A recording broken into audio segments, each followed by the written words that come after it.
Hello, great people. How are they? Many are happy that finally Fubara and his erstwhile um, godfather Wike has been settled. Oh, what a nice job by President Tinubu. Finally, he intervened. But then it is a very unfair settlement. In fact, they only delayed the doomsday. Oh, and I will also add that they arranged it in a way Fubara might be still impeached and they don't care about what happens. The next thing you see, police will say the whole place. Yes. Remember the police receives directives from the central federal government, commission of police, most of the times not answerable to the state governor, though they are liars. That is what I will tell you. So the settlement is very unfair. I will read out how it went. A lot of people are rejoicing. Oh, finally, there's a reprieve for Fubara. Don't rejoice yet because that devil is a liar. That devil is still holding the sledgehammer, ready to strike. The settlement is very unfair.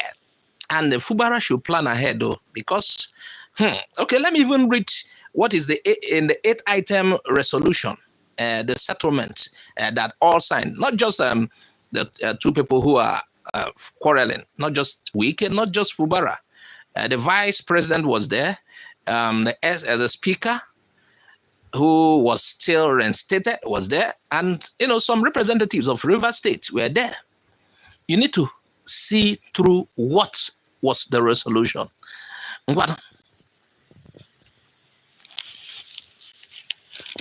Now let's go. One, they said Fubara to withdraw court case. There's a case in court. Fubara is trying to use the law to restrain them from stopping him. Can you imagine that he should withdraw it?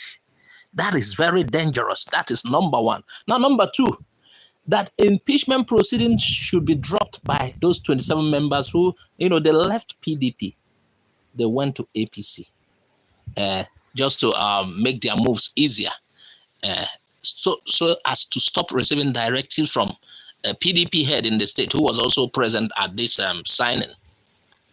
The head of PDP head in that state was also present, including Nuhu Ribadu was present as well.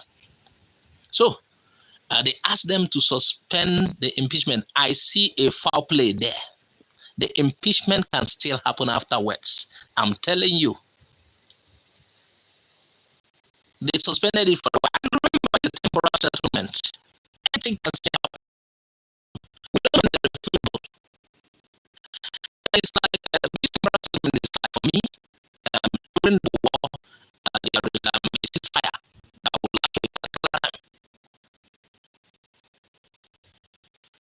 Someone can call it off any of this.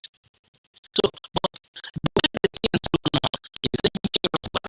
The situation is dangerous for him. Now let's look at that. Imagine how will remain the speaker. Listen carefully. He will remain the speaker. And those 27 other members who you declare from your party to another party, you are losing your seat. Those members are going to be reinstated. It will be as if nothing happened, that they did not decamp. So they are going to remain. Perhaps they will still be APC members, but then they will not lose their seats in here. You see, in this. They said all the benefits that are due the members of the House must be restored. All the benefits must be restored. And the governor shall not interfere with the funding of the House again. So all of this resolution, I know he was compelled to do it because if you look at the governor, he's helpless to an extent. Apart from the people of the state, he doesn't have the power to wrestle with the people. Because the federal government might back away from all indications. Remember how he does with Lagos. Now look at this resolution. It is very unfair. These guys can still sit and announce an impeachment. The police will still be the police. Fubara will not have anything to say. You become just a common man in a short while. And that is not what we want. We don't want it. It is unfair. So this resolution limits him again. It's like going back to me, it's like something written by Wike. And the was only there to see through it, and the federal government has stamped it. Now, again, look at this one. They said the House can decide to sit anytime without interference from the executive. You know what it is? They can sit anytime. They can just come to the destroyed complex and the edifice or product, and they can sit at any part of it and do their proceedings. I remember I told you, paperwork were going on. They were doing paperwork. You don't need to come into the house to do this. It's only the day of the actual thing that they will come into the house, do their assignments, and the rest of them. So they can sit anytime. It's not a case of barricading the place by the governor. You know, the governor can decide, oh, nobody should come here, we want to close here, we are closing down here, we are working on it. No. Now look at it. The governor is not allowed to stop them. So this is written by Wike for me. Now, you remember when the camp and the place was brought down by the governor in the name of maintaining the ball, we all know what happened. The governor presented the budget and it was approved by, I think, 3 or 4 members who were on the governor's side. Now, it is said in this resolution that the governor will now present the budget again for them to be the ones to approve it, the whole house to approve it now. So everything the governor did is being reversed. And in this situation, he's somehow helpless. Remember, I told you how policemen, two of them, they are notable figures who work with Wike, have been arrested in River State because of their plan. These are people who will, if the house issues, they will take action immediately. Bury the governor from, the whole security apparatus in the state controlled by the federal. So, at least now, it is not going well for Fubara. Yes. Anything can still happen. So the House will present the budget to the House for the approval again, for their doing the necessary things. So all of what has been done is like null and void. Now, all the signed commissioners name should be presented again to the House, and that will be the governor that will be doing that. Meanwhile, they reside on their own will, they resign because they are opposed to the governor, they are weak men. Look at it, it's like, look at everything. The guy was just kept there. We appointed everyone. Second 27 member of the House. And in the way of Wike. Just takes time with Wike. The governor is helpless from the start.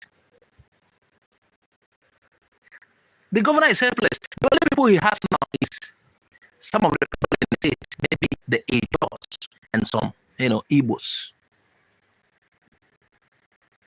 So, as it is now, I don't think he has any power. He will not be parading himself as governor without power. Apart from his security that goes with him. Remember, those guys can come into the house now, into the house of assembly that was brought down, that was demolished. They can come anytime, they can sit, they can push and sit by the side and still do their proceedings.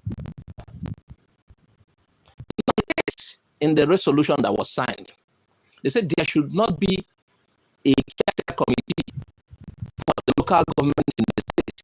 The solution of the local government administration is null and void and shall not be recognized. So all of what the governor did was reversed. Somehow it's left with no part. And it's obedient because we know how things goes in Nigeria. The federal government controls the state police. Yes, he will be obedient. If they are moving towards his impeachment, he can interfere with it. Even if they are deliberating on impeaching him, he can't do it. And the moment his impeachment is announced, I know what the federal government will do. They will withdraw his security and become a common man. Even going back to his house, he may not have security. Maybe he will rely on a job. But I realized as time has changed this man, he has started campaigning in his support. So all what was called a resolution that was done yesterday that people were applauding, it's only a delay of the doomsday. Not just a delay of the doomsday, a ploy to minimize his power and then throw him aside. For me, the way I see it. What do you think? Share this video widely, share it widely, and subscribe to my YouTube channel if you have not.